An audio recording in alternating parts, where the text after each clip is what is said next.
You guys, welcome back to my channel, or just welcome if you're new. Today we are talking about the Gabby Petito case. This case, you guys, let me just tell you, we are going to talk about this case. We're going to kind of do like a deep dive into what we know about what's going on with it. It is a current case.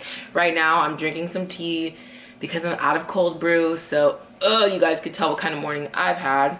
But I'm drinking tea, raspberry tea. We're gonna do like a deep dive into this case. I'm gonna tell you guys what we know, what's been going on. Now, this is a very active investigation, like right now as we speak. I've been following it for like the last week or so, and all this stuff just happened really current. And let's just say, at the least, it's been such an emotional roller coaster. I have shed tears. I have just been low-key a mess over the weekend, and I know a lot of like the true crime peeps that have been watching it too feel the same way. Like, a lot of people are following this case right now, and I'm just so sad at the way that it's turned out, because I think we all had hopes for it to turn out better. So I don't know, let's just jump in. Not gonna do a long-winded intro if that wasn't long enough. So let's start from the beginning and talk about what we know, what's been going on. So Gabby Petito and her boyfriend or fiance Brian Laundrie recently went on a cross-country road trip, and one only came back. Only one person came back. They both went, but only one came back. Gabby Petito and Brian Laundrie started dating March 2019. They both moved to North Point, Florida, like shortly after they started dating, and wanted to move in together, so they did. They were both from New York, so they are both New Yorkers. I think the last case I covered, they were from New York too, so I don't know what's going on with New Yorkers right now, but yes, they were both from New York. Sorry if you hear the kids in the background. They live here. You're just gonna hear them. They're in the room eating breakfast, watching cartoons. It's been a long morning, so you're probably gonna hear them in the background. The couple became engaged in July 2020, so literally last year. So Gabby was a beautiful, smart young lady. Oh my God, she was so beautiful, so smart, so brave, because she liked to hike, do outdoorsy stuff. She liked her veggies, I was reading, so I think she was probably like either a vegetarian or a vegan or something of that nature. And she honestly just loved life. Like, she absolutely just loved life. Watching videos of her, you guys, I was getting so emotional. Like, it's so weird seeing somebody that in videos, but you know that they've like, they're not here anymore. It was just like messing with my mind so bad. Anyway, so she was smart, she was beautiful, she was all the things, and she really wanted to get her social media blog off of the ground. Like, she started her YouTube channel and was able to post one video, and then she also had an Instagram, Gabby Petito, and I checked out her Instagram, of course, and it's absolutely beautiful. It's like all about their travels, so it's like more of a traveling kind of page. They both moved to North Point, Florida after they started dating, and like moved in with each other. They did the whole like moving in thing so they can get to know each other probably, you know, better. And I just want to go all the places that Gabby has gone, and she just wanted to grow a blog on social media and just document their travels, which I think is so cool. On July 17th 2021, the couple heads off to Blue Point, New York for Gabby's brother's high school graduation, and this is where they're gonna start their road trip, because they wanted to do like a road trip of the United States and, you know, just see and explore and document their travels. So that's where they kind of start, is in New York. They go to his graduation, and then they kind of start their trip after that. They wanted to live van life, which I think is so interesting. Me personally, I have totally thought about doing this too. I always say when we retire, we'll probably do something like this, like buy a van and kind of like gut it and then renovate it. I think that is so cool. I would love to do that, but I have 2 kids and I don't think that's like really possible for us right now, but I love the idea of it. I mean, they were not single, they had each other, but they had no kids, so I mean, they were living the dream. They got a van. They got a Ford Transit white van, and they're like starting to live the dream. They started renovating the van. Thought that was so cool. They didn't do like a massive renovation on it. Like, I would want to do like those. I've seen a lot of people renovate vans, and I honestly would want to go all out, but I mean, you know, they're young. They're only 22 and 23 at this time, so they don't go like completely out and renovate the whole entire thing, but they make it comfortable and good for them to travel in, so they do that.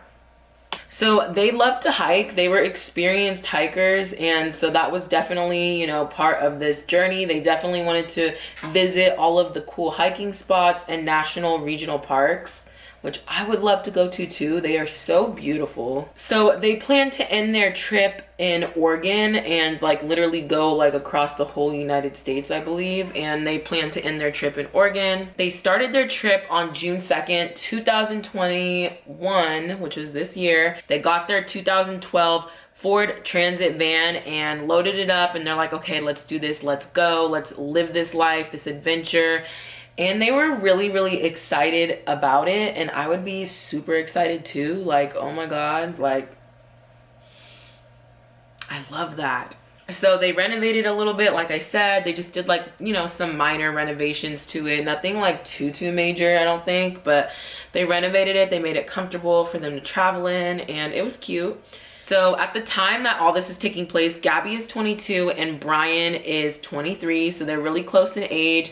Now the couple is really known by friends and family to be really happy, and they get along. And they said that it was really just like the pictures and the photos they would see. It was like that in real life with them.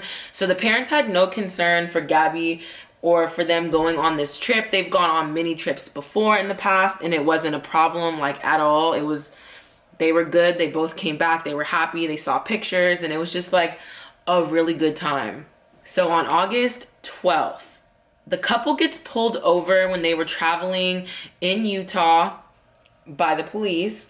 Now, they had previously been stopped like on the side of the road or like at a rest stop or something, and a guy named Chris, and I'm pretty sure some other witnesses, but if not, it was Chris, this guy, he calls the police and reports like a domestic dispute going on between both of them. And he said that he saw some, you know, hitting and like pushing kind of situation. So he called and he reported it. So they get into their little altercation, and then they end up getting back in their car and driving away. Now the police end up saying they need to check up on this just to make sure everything's okay, everybody is okay.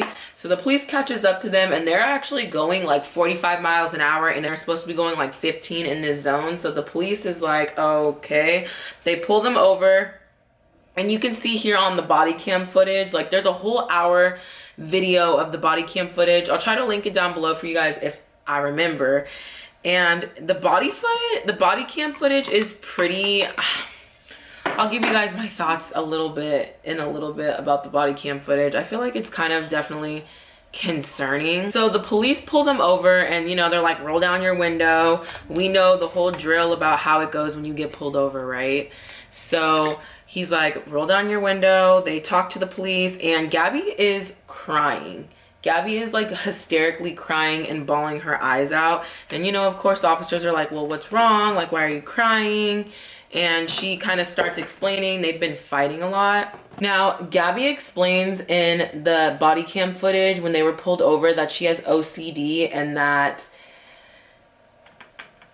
basically she was getting upset, and she had been like working a lot that day on her computer stuff, and basically just kind of like lost her temper. But she was saying that she has OCD, and they have some other mental health kind of problems when they were pulled over talking to the police.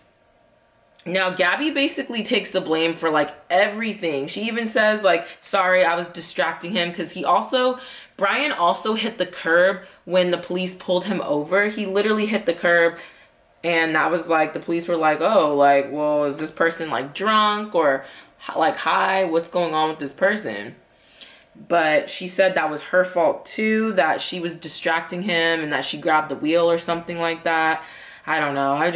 Looking at this body cam footage, I just feel like something is definitely up, and Gabby doesn't seem like in her right mind to me. I'm not a doctor, I'm not a psychologist, but looking at this footage, I watched it a few times, and I just like, honestly, I don't know. She just doesn't seem in her right mind. She seems super hysterical, and like something just isn't right. Like I just keep getting the vibe that something just isn't right. And Brian is also pulled over to the side talking to the officers and, you know, kind of explaining like what's been going on, and he puts all the blame basically on Gabby as well. And then the police notice like on his face that he has some like what's going on his face. He has like little marks, like looks like he's been beaten up just a little bit, and then like he has like a mark I believe on his arm, and the officer's like, hey, can you lift up your sleeve, like what's going on, let me see that. Like he was concerned about Brian's little wounds or whatever.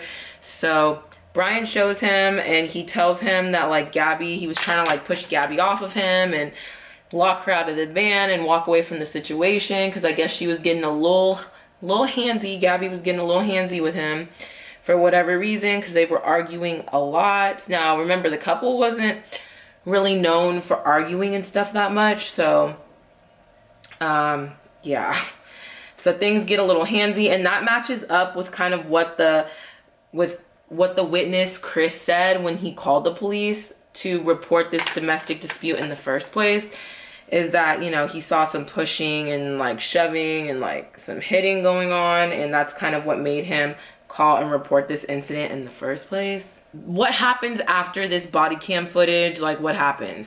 Nothing happens. The police let them go, and they just kind of decide that this is like a mental health issue. And yeah, the police don't do anything at all. They just let them go about their trip and their merry way, because, you know, arresting them and them being on this trip would be like really inconvenient for them in their lives. But I don't know, I just wonder like if the police did more. Like I'm not blaming the police at all, but I'm just saying like if the police did more, like would things have turned out differently? Like I have no idea. That's something I'm always probably gonna wonder.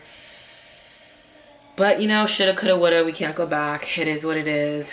Let's keep going forward. So they both told the police like they have anxiety and like kind of mental health issues going on. And so that's kind of what let the police just be like, okay, this is a mental health kind of situation. Let's just like let it go. So they let it go. After this whole incident with the police, Brian spends the night at a hotel after this whole police incident, and Gabby sleeps in the van that night. Now on August 17th, he flies back to Florida to help his dad move something in or out of a storage unit. I don't really know exactly why, and like he just left on their trip. Was he planning on coming back from the start? I really don't know. That's like unclear.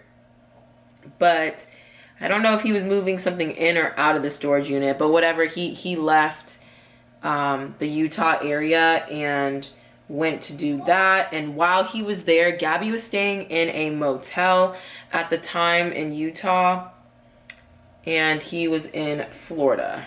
So on August 19th, the couple posted their very first video on YouTube. They had started a YouTube channel called the Nomadic Static channel, which was going to capture like all of their traveling and, you know, travel vlogs. You guys know what kind of videos I'm talking about, when people travel and they document the whole experience, which I love those vlogs. It just motivates me to get out in the world more, and you get to see so many pretty things. And yeah, so that's what they do. So they uploaded their very first video on August 19th, and that will be the last video that they ever uploaded, so first and last. On August 21st, Gabby's parents order her DoorDash in Salt Lake, Utah, and this is like the last known time that they really talk to her that it is really her. So they order her DoorDash, and yeah, she eats, and her parents talk to her this time. So Brian returned on the 23rd of August. So Gabby was staying in the hotel, like I was saying. So on August 24th, Gabby is seen leaving like the hotel. Both of them were leaving the hotel in Salt Lake, Utah, and this is like the last known footage of Gabby, I believe, is her leaving this hotel. And the couple is just like packing up their stuff, and they're about to head back on the road to, you know, enjoy the rest of their trip and keep going like cross country. So the couple leaves the hotel and they end up driving towards Grand Teton, I believe, National Park. And this is, like I said, the last day that Gabby was seen packing up at the hotel and leaving, and then they end up driving to this national park. So this national park is actually in Wyoming, so that's where they are headed after the hotel. I just have to make this ugly little shadow face, like to get the shadow precise. On August 25th, Gabby makes her very last like Instagram post that she's ever made or ever will make on August 25th. Gabby's mom says that she continued receiving text messages from Gabby from the 25th all the way up until the 30th, but honestly we are not sure if that was really Gabby texting or if it was Brian, because things get really sus here in a second. So her mom really isn't sure if that was actually Gabby or if that was Brian. So on August 29th, going one day back before the 30th, there's a TikToker that came out that said she gave Brian a ride, a kind of like a hitchhiker ride, I guess. First of all, don't pick up any hitchhikers, like, ever. It's really dangerous and I do not recommend that at all. Even if you're with somebody, I really don't recommend picking up any hitchhikers. It's a no. Don't do it. It's not cute. If you just don't know these people from anywhere and you just, obviously I watch a lot of true crime and I just do not recommend to pick up any hitchhiker, even if they seem like the nicest person. I just save yourself some trouble and just don't do it. Brian asked this couple to give him a ride for $200 for like 10 miles. Like, I don't really know. That's expensive for 10 miles, right? Like, holy shit, that's expensive. Anywho, Brian asked for a ride for $200 for like 10 miles, and the couple thinks that this is kind of like suspicious. Like, okay, like $200. They're like, no, it's fine. Like, they'll just give him a ride. So they give him a ride. I don't believe they took the $200, but I would have, shit. They give him a ride and he was nice and they said he was totally fine up until the point where they said they were going to this specific spot. I cannot remember the name of this spot, but something hole, Buckhole. It was some name with hole in it, but they were going somewhere and he was kind of freaked out whenever they said that they were going here, and he wanted to get out of the car like immediately. So they let him out and that was basically it. And after that, September 1st, Brian returns back to Florida. He returns back to Florida without Gabby though. He just shows up by himself. He's just like there by himself. Mind you, that who did he go with on this trip? He went with Gabby. This was Gabby's van too, by the way. Like, I think she's the one who purchased it to do all of this, and he literally comes back without her. How sus is that, right? 10 days go by and he doesn't even like mention to anyone that Gabby's missing, and like people start wondering like, where's Gabby? So in this 10-day period, he literally lawyers up. He finds himself a lawyer. He decides that he is not talking to anybody. He doesn't talk to anybody about what's going on or where Gabby is. And obviously there's like tons of questions going on, like, wait, where's Gabby and why aren't you saying anything? Like, dude, I would be so concerned if I were her parents, which they totally were, and they were super freaked out that he wasn't saying anything. Now, they knew Brian, they thought pretty well, right? Like, they were engaged, like they were happy, they lived together, and they just could not understand like why he wasn't talking to anybody. And also, yeah, he just wasn't talking to anybody. September 11th, Gabby's mom reports Gabby missing and is like, I don't know where my daughter is, and you know, Brian's not saying anything. So police try, of course, and talk to Brian and see what's up, like, where's Gabby at? And he is not talking to the police at all. He literally is pleading the Fifth, which is, if you don't know, your Fifth Amendment right, which means you don't have to incriminate yourself or really talk to anyone, which is okay. But no one knows where Gabby is, and that is just like so terrifying. And it's so, okay, I'm just gonna like pause real quick and just say, like, if this is the love of his life, why is he not, like, he's engaged to her, right? Like, why is he not making any effort to find her? That is so strange and so weird in so many different ways. Like, why are you not trying to help find her? Why are you not saying anything? So yeah, if you were so in love with her and cared about her, wouldn't you want to help talk to the police? So of course, for the police. This is a huge red flag. Like, they already kind of know like who they're looking at and why. You were the last person with her, last person to see her, went on this trip with her, and then you come back and you don't want to say, I don't know, that's pretty sus to me. On September 14th, Brian's lawyer releases a statement just saying that sirens in every video.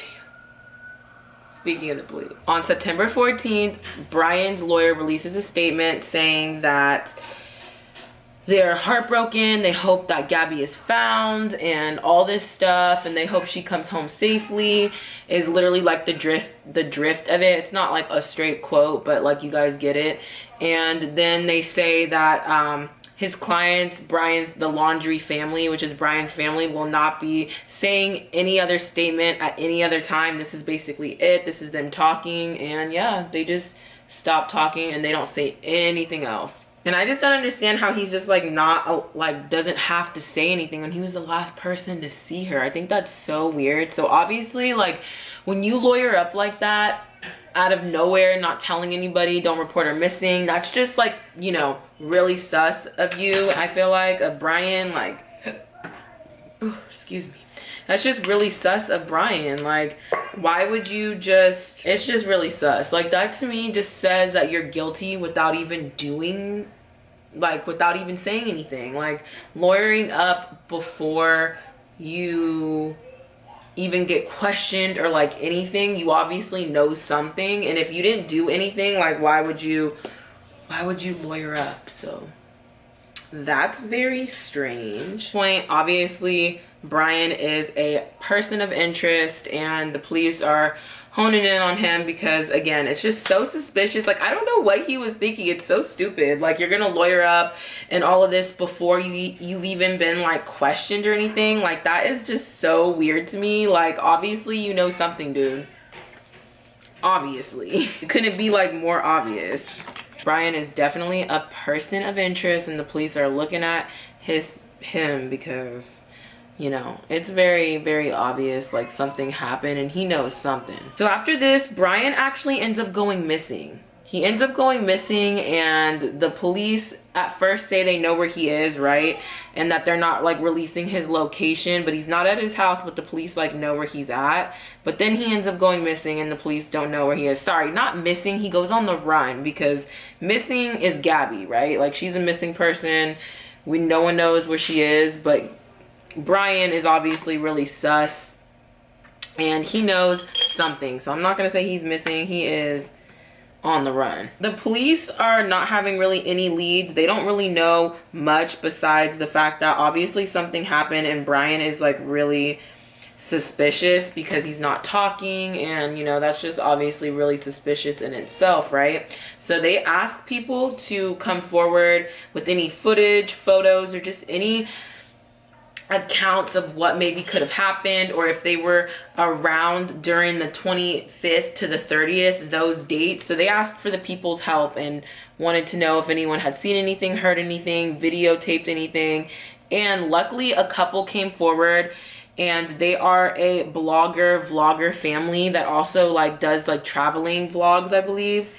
And they have footage, so they see the police like kind of asking for the people's help, and they think about it, and then they realize that they saw a white van. They saw a white van when they were driving through to look for like a scenic route, probably to take photos or maybe hike or something.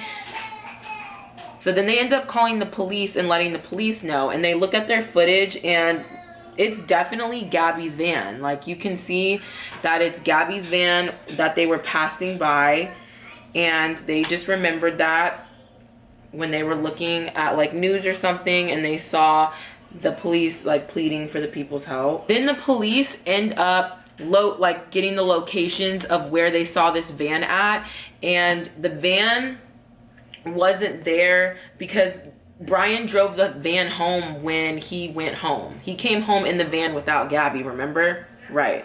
And not to mention that the police seized the van as soon as they found out that Gabby was missing. So they had the van in their custody at that point, but they went to that area where the couple showed that they saw the van just sitting there. Now, some people are saying in this footage that they see someone digging. I don't really see that. I don't know. You know how people are always trying to make something that something isn't, like make it into something? There's nobody digging there. I didn't see that, but that's what some people are trying to say. All these armchair detectives out there. I don't see anybody digging, me personally, but that's just me. Now, because of this footage that the couple was able to provide, police launched an investigation, like a search, over in the area where the van was seen in their video. So they launched a search looking for Gabby in that area because the couple was able to provide that video. So they just figured, like, hey, a van was seen over here. Let us investigate it and see if we can find Gabby. So Sunday, September 19th, there was a body discovered in this area a little ways away from where the couple had shown the video of them actually seeing the van. Now, the FBI released like a statement saying that they are pretty sure that it's Gabby. They haven't positively confirmed that it's her, but they did notify her family and they are pretty sure that it is Gabby. It definitely matches like her description of, I guess, you know, what they're looking for. I don't think that there's anyone really missing besides Gabby, but then they said they couldn't like give details, like if it was a female or a male. So I think that's kind of weird. I don't know why they can't do that. Maybe, I don't know, if this is Gabby, she's been out there for like 3 weeks, you guys. Filming with kids is really hard. If this is Gabby, she's been out there for like 3 weeks decomposing, and there's a lot of animals and wildlife out there, so who even knows if they could like identify her on the spot. I don't think they could, because they didn't completely confirm that it is her, but I mean, they did basically confirm that it was her. So the FBI basically confirmed that it was her without like fully confirming that it was her. By personnel and our partners, I would like to extend sincere and heartfelt condolences to Gabby's family. Joe and Tara Petito, and Jim and Nicole Schmidt. As every parent can imagine, this is an incredibly difficult time for the family and friends. Our thoughts and prayers are with them. We ask that you all respect the privacy as they mourn the loss of their daughter. As you are aware, FBI personnel, in coordination with our partners at National Park Service, the Forest Service, Teton County Sheriff's Office, and Jackson Police Department, have been conducting an investigative activity in the vicinity of the Spread Creek dispersed camping area. Earlier today, human remains were discovered, consistent with the description of Gabby Petito. Full forensic identification has not been completed to confirm 100% that we found Gabby, but her family has been notified of this discovery. The cause of death has not been determined at this time. We appreciate your continued support and patience as we work through this process. The vicinity around Spread Creek campsite will remain closed to the public until further notice. This is an active and ongoing investigation, so we ask everyone maintain distance from law enforcement personnel and equipment. And yeah, it's high chances that it is Gabby. Currently, right now, we don't know the cause of death, but they did give their condolences, and you know, when they said that they found a body, that they were confirming it was her without fully confirming it was her. They're still waiting on like the coroner and the autopsy report, all of that, to even find out cause of death. And I am filming this on Monday the 20th, and this literally just happened yesterday, Sunday, September 19th. So this is still a very like ongoing case. And poor Gabby, you guys, when I got this news that I kept seeing like body found, like Gabby, I was just so upset. I was having such a good day. I was having a good Sunday, you guys. I was enjoying my family, and then I see this, and I was just like heartbroken. Like, I cannot. We all were hoping that there was going to be a different outcome to this, and that it wasn't going to be Gabby, and that she was alive out there somewhere, that they were going to find her. And you guys, I don't think that that's the case, unfortunately. So freaking sad.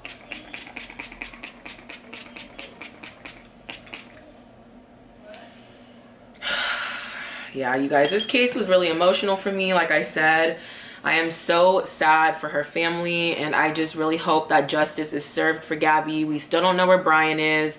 I know that they're looking for him. I don't know if they know where he is or not. I don't think so. I think he's still on the run. And yeah, I am just devastated about this case. I really don't know what else to say. What do you guys think happened? Do you think it was like an accident? He freaked out, called his parents, they told him to come home right away. That's what a lot of people are saying. Or do you think, like, I don't know, like, do you think he maybe did this on purpose? Like, something had to happen, right? He came home 10 days without saying anything, didn't report her missing, didn't want to talk to the police, pleading the fifth, all this stuff, and won't talk to her family. And just keeps telling them, contact my lawyer with any questions, like, we're not talking. Like, obviously he had to know something, or something had to happen where he just shut down and won't talk to anybody or anything like that. Like, obviously he did something. And if it was an accident, I don't understand why he wouldn't just like come forward and like maybe try to get her help or anything. He just literally just went home and tried to act like nothing happened. So I don't know. I think definitely he did something. I know you're innocent until proven guilty. I know that. But I just think from the evidence, it's just looking really sus. And then the whole thing. And also, not to mention, in the body cam footage, she also mentioned that she was scared of being left and abandoned out there to the police. And then she ends up missing. So I don't know, you guys. I just am so sad for this girl. She was way too young. Way too young for this to happen to her. She was 22. I have a 22-year-old brother, and I just can't even imagine. I just can't even imagine. I don't want to imagine. I'm just so sad for her family. That's all I can say. Like, damn. I just was not hoping that the weekend was going to end like that at all. I mean, I'm glad that the family hopefully will have some closure, that now they know where she is and stuff. But this is just not the way I was hoping this case was going to turn out. And I know a lot of you that were following this were not hoping that it would turn out this way either. It's just so sad. And another part of this that really bothered me is like watching her following go up on Instagram. I just think that is so sad because she wanted to grow her blog, like her Instagram and her YouTube, so badly. And that's kind of why I think they were on this trip, is to help with, you know, her blogging, so she can blog all this stuff and document her travels, right? And it's like her dream came true when she was gone, you know? Like, she has like 800,000, 700,000 followers when I checked just last night. And the day before that, it was like 500K.